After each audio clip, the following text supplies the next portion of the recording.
नमस्कार विद्यार्थी मित्र हो, दी पॉलिटिक्स चॅनलवर आपल्या सर्वांचं स्वागत आहे। परीक्षा 12 तारखेला किंवा 11 तारखेला हा पेपर आहे। विद्यार्थी मित्र, आपल्या सर्वांना परीक्षेच्या हार्दिक शुभेच्छा।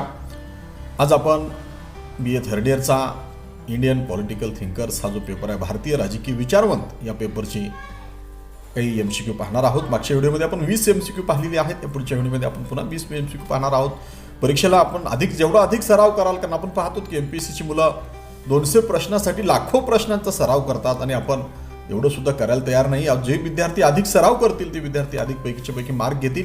आता परीक्षा विद्यापीठाने होम सेंटर ठेवलेलं नाही, दुसऱ्या सेंटरवर परीक्षा द्यायची आहे, तेव्हा या चॅनलला आपण सर्वांनी सबस्क्राईब करून घ्यावा आणि पाहू आपण आजचा पहिला प्रश्न काय आहे तो। विद्यार्थी मित्र हो, पहिला प्रश्न आहे, बौद्धिक व नैतिक गैरवर्तन म्हणजे हिंसाच होय हे विधान कोणाचे? चुकून अहिंसा झालंय, हे काढून टाकायला पाहिजे, हिंसाच होय। बौद्धिक आणि नैतिक गैरवर्तन हे सुद्धा हिंसाच आहे, कारण आपण घाण राहणं म्हणजे दुसऱ्याला जर आपण घाण दिसलो तर त्याला दुःख होत असेल किंवा आपल्या बोलण्यामुळे एखाद्याला दुःख होत असेल तर ती सुद्धा हिंसाच आहे। म्हणजे बौद्धिक आणि नैतिक गैरवर्तन ही हिंसा आहे असं गांधीजींचं मत होतं आणि म्हणून याचं उत्तर आहे महात्मा गांधी।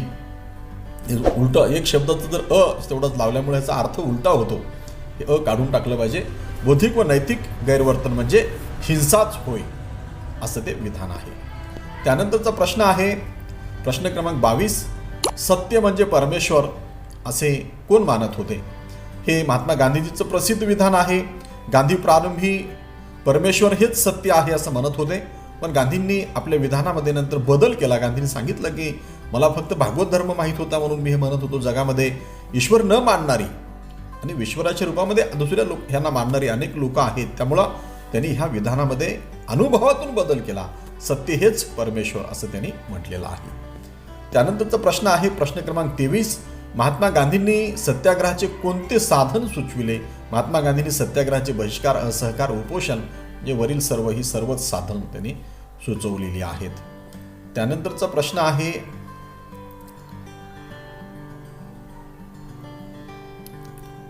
भारतीय संविधानाचे शिल्पकार कोण? आणि विद्यार्थी मित्र, अत्यंत सामान्य प्रश्न आहे। भारतीय संविधानाचे शिल्पकार भारतरत्न डॉक्टर बाबासाहेब आंबेडकर हे आहेत। त्यानंतरचा प्रश्न आहे प्रश्न क्रमांक 25, M.N. रॉय यांनी विकसित केलेली विचारसरणी कोणती? M.N. रॉय यांनी विकसित केलेली विचारसरणी आहे नवमानवतावाद, रॅडिकल ह्युमॅनिझम। त्यानंतरचा प्रश्न आहे M.N. रॉय यांचा जन्म कोणत्या वर्षी झाला? M.N. रॉय यांचा जन्म 1887 मध्ये झालेला आहे मित्र हो। आणि नरेंद्र भट्टाचार्य हे त्यांचं नाव आहे, हे सुद्धा परीक्षेमध्ये अनेक वेळेस विचारले गेलेलं आहे, ते विचारण्याची शक्यता आहे म्हणून ते सुद्धा आपण लक्षात ठेवलं पाहिजे।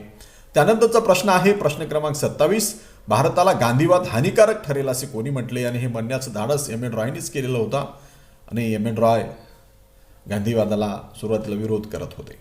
त्यानंतरचा प्रश्न आहे प्रश्न क्रमांक 28, M.N. रॉय यांचे मूळ नाव होते नरेंद्र भट्टाचार्य। आत्ताच मी वरच्या प्रश्नामध्ये हे सांगितलेलं होतं आणि म्हणून पर्याय न पाहता आपण हे टिक केलं पाहिजे। त्यानंतरचा प्रश्न आहे कोणत्या विचारवंताने पक्षविरहित लोकशाहीचे समर्थन केले? हा सुद्धा प्रश्न M.N. रॉयवरचाच आहे।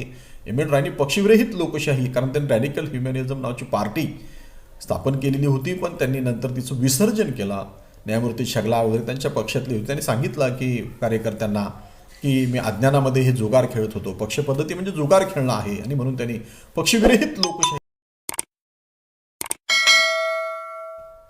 पक्षविरहित लोकशाही ही M.N. रॉयनी मांडलेली आहे। त्यानंतरचा प्रश्न पाहू आपण प्रश्न क्रमांक आहे 30, भारतीय राष्ट्रवादाचे शिल्पकार कोणास म्हणतात? भारतीय राष्ट्रवादाचे शिल्पकार B.G. टिळक यांना म्हटलं पाहिजे, कारण टिळकांनी पहिल्यांदा राष्ट्रवाद सुरू केलेला आहे, पण हा प्रश्न तसा योग्य नाही। राष्ट्रवादाचे शिल्पकार असा प्रश्न विचारणं चुकीचंच आहे।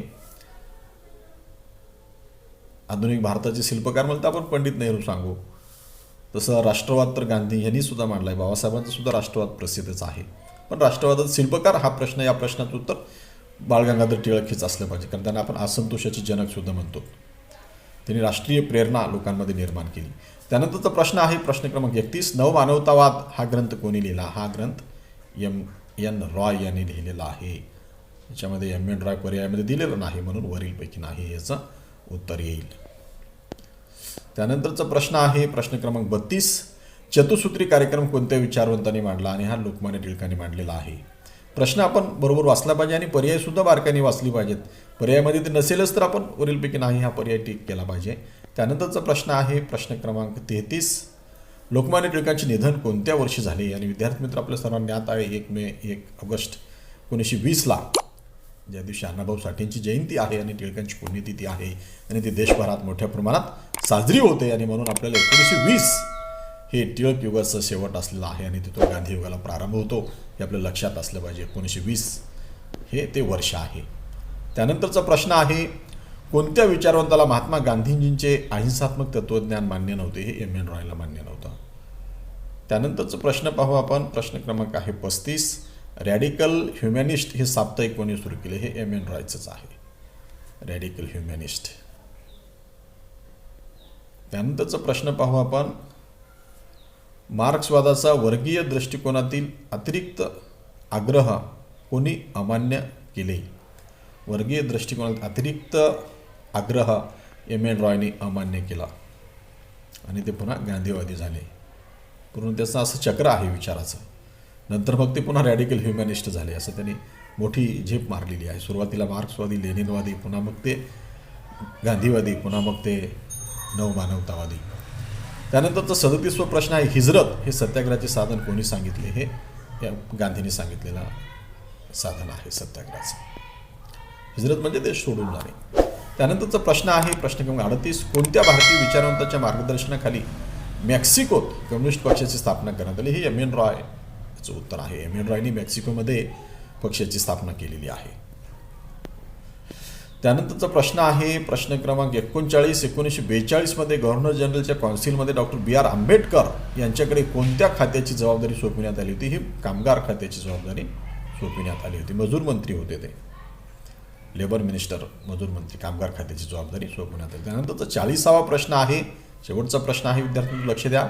डॉक्टर बाबासाहेब आंबेडकरांनी कोणाला गुरु मानले होते? बाबासाहेब आंबेडकरांनी संत कबीर, महात्मा फुले, भगवान गौतम बुद्ध म्हणून याचं उत्तर येईल वरील सर्व. ह्या सर्वांनाच बाबासाहेबांनी आपला गुरु मानलेला होता. धन्यवाद विद्यार्थी मित्र हो. आपण 40 प्रश्न पाहिलेली आहेत. आपल्या सर्वांना परीक्षेच्या हार्दिक शुभेच्छा. निश्चितपैकी आपल्याला पैकीच्या पैकी मार्क मिळावेत ही अपेक्षा. आपण या चॅनल नव्याने आला असं चॅनल सबस्क्राईब करा. अधिकाधिक विद्यार्थी मित्रांना चॅनल शेअर करा. पुन्हा पुन्हा व्हिडिओ ऐका म्हणजे प्रश्न तुम्हाला मुखतगत होऊन जातील. लिहून वगैरे घेण्याची भानगड पुन्हा पुन्हा व्हिडिओ पहा. आज आपण इथं थांबू. धन्यवाद. जय हिंद, जय महाराष्ट्र.